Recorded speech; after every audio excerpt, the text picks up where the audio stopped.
Yo, kumusta kayo dyan? Tara, pag-usapan natin to mga talha. Ito pong patungkol po ito sa itong video po na ito kay Robin Padilla, kung saan hinalikan daw po niya yung isang babae, no? Ito po yung nangyari sa kanyang pagpunta po sa Netherlands, kung saan po siya po yung sumama papunta po kay Digong, no? So, hindi ko alam kung ano magiging reaction po ng bawat isa dito, pero yan po yung pag-uusapan natin sa video po na ito. Pero bago ang lahat, kung di ko pa nakasubscribe ay hit the subscribe button and notification bell para updated ka palagi sa mga videos natin na parating. So, without further ado, let's go!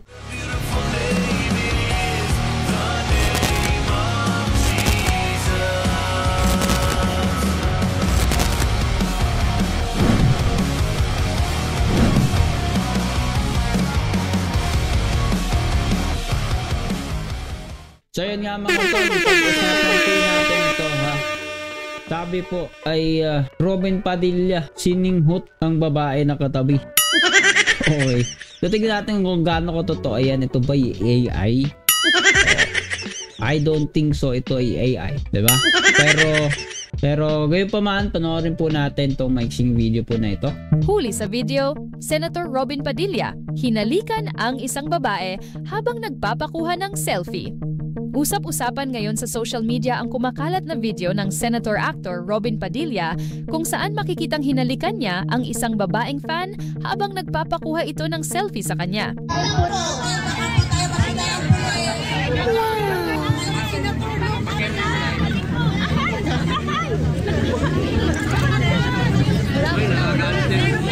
Nagagalit na! Tainenggan ka na buhay. Marami ang nagulat, lalo na ang netizens, dahil hindi lang isa, kundi dalawang babae ang nakuhanan ng video na hinalikan ng senador sa gitna ng crowd. Habang para sa iba ay isang simpleng pabonus lang ito ng senador sa masugid na fans, may ilan namang hindi natuwa, lalo na't isang married man at public official si Robin. Naganap ang eksenang ito sa Netherlands, kung saan kasalukuyang nandoroon si Senator Robin upang ipakita ang kanyang suporta kay dating Pangulong Rodrigo Duterte na kasalukuyang nililitis sa The Hague para sa kasong crime against humanity. Ano sa tingin nyo? Okay lang ba ito o isang bagay na hindi dapat ginagawa ng isang halal na opisyal ng gobyerno? Share your comments below. Alright. Okay lang daw ba sa inyo ito? Ha? So, palagay ko dapat ding litisin si Robin Padilla. Joke lang po. Hindi. Dapat talaga litisin to ng kanyang misis. Diba? Anyway, yun po ay personal na kanilang pamumuhay na. Wala na po tayong pakialam doon kung anong reaksyon po ng kanyang asawa. Pero kung ako po yung asawa nito, hindi ako papayag. Pumapayag kaya yung kanyang asawa sa ganyan? Kasama po ba siya sa PDP laban? Okay, so ito po, no? Sabi po dito sa comment section, yan din ang gawain ng idolo niya. Sama-sama sila, pare-pareha ba? Ganun ba? Ano na, Kibuloy, kasama rin si Kibuloy sa PDP. Nothing wrong, kilig match. Ay, wala daw masama, oh. Okay, sige. Minsan naiintindihan mo yung parang pabeso, no? Pero alam mo naman na iba po si Robin, no? Iba po ang datingan po ni Robin. Alam naman po natin ang karakter po ni Robin sa marami mga palabas sa ipalaban na chick boy.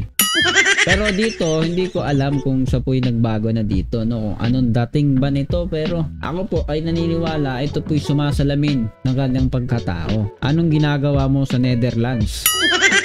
Diba? Ha? Okay.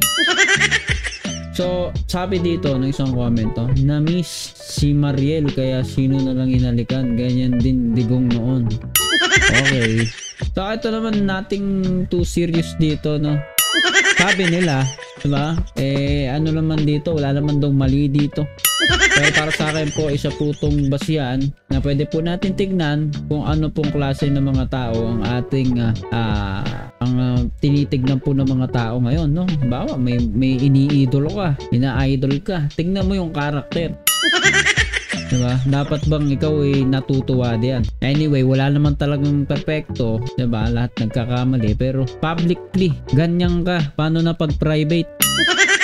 mahirap din talaga magsalita, no? Pero ako po, personally, lalo na sa mga darating na botohan, isa po ito sa personalidad na aking dapat natin nabantayan, 'di ba? Mas seryosohin po natin, no? Kapag ka meron pang ano dito, ang tawag dito, meron pa lamang maliit na yung mga hints, no? Kung paano the way they talk, the way they act, yung behavior nila publicly, pwede mong tignan yan. Pwede nating maging basihan kung ito po ba ay gagawa o may gagawin na kapakipakinabang sa ating bayan, no? Sa maiksing video po na ito, yan po ang ating nakita, parang tila walang kabuluhan, no? Pero makabuluhan po to para sa akin kasi ako po ay naniniwala na ito po ay sumasalamin sa pagkatao po ng mga partido, 'di ba? Kung titignan po natin ng mga pananalita, 'di ba? Sabi nga, 'di ba? Yung tao nahuhuli sa kanyang bibig kung anong lumalabas sa kanya, yung isda nahuhuli sa kanyang bibig, yun din yung tao. Kung ano yung lumalabas sa bibig niya, yun tignan po natin. Ano po yung iginagalaw ng tao, i-expect po natin na iyan po yung ating ibinuboto sa mga darating po na panahon. Kung magbotohan na ay ang iboboto mo halimbawa ay may kaso ng rape, 'di ba? Ano po ba yan? 'Di ba? Ang hirap po niyan. Sabihin na natin hindi totoo yung akusasyon, walang pruweba. Kaya lahat ba ng tao na hindi napatunayang nagkasala ay walang kasalanan? 'Di ba? Kaya tignan po natin maigi dito, no? Dito kay Robin Padilla ay maaring galawan nga din naman niya talaga yan, 'di ba? Talagang baga karakter na niya yan eh. Hindi naman natin siya pwedeng hatulan dahil dyan lamang. Pero ako po naniniwala na tumutugma po ito sa pagkampi niya sa mga Duterte, diba? Tayo gusto natin maging gitna, hindi forever na gitna Gumitna para matimbang yung kaliwat kanan kung ano yung tama at mali, diba? Yung administrasyon na kasalukuyan kay Bongbong, diba? Alam ko naman na talaga kahit ako nakikita ko walang perpektong umupo sa gobyerno. Ay mga tao lamang po yan. Ang Diyos lamang ang perpekto. Meron kayong maibubutas, pero kung titignan po natin yung gravity ng mali, ng negatibo na mga bagay patungkol po sa mga Duterte, para sa akin po mas mabigat po yung sa mga Duterte. Especially yung kanilang pagiging tahimik patungkol sa China. Kasi sila po ay naililabel na mga pro-China, no? Kung ito po si Robin ay may ganyang karakter na wag nating kasi personal nga, 'di ba?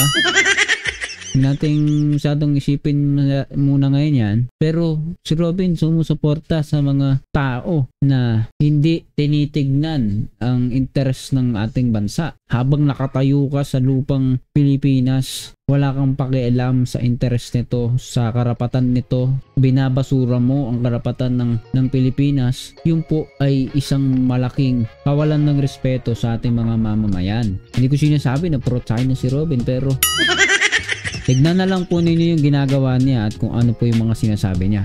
Diba? So ayun, ikaw anong masasabi mo dito? Comment down below and please do not forget to hit the subscribe button and notification bell para updated ka palagi sa mga videos po natin na parating. So see ya ulit sa susunod na video.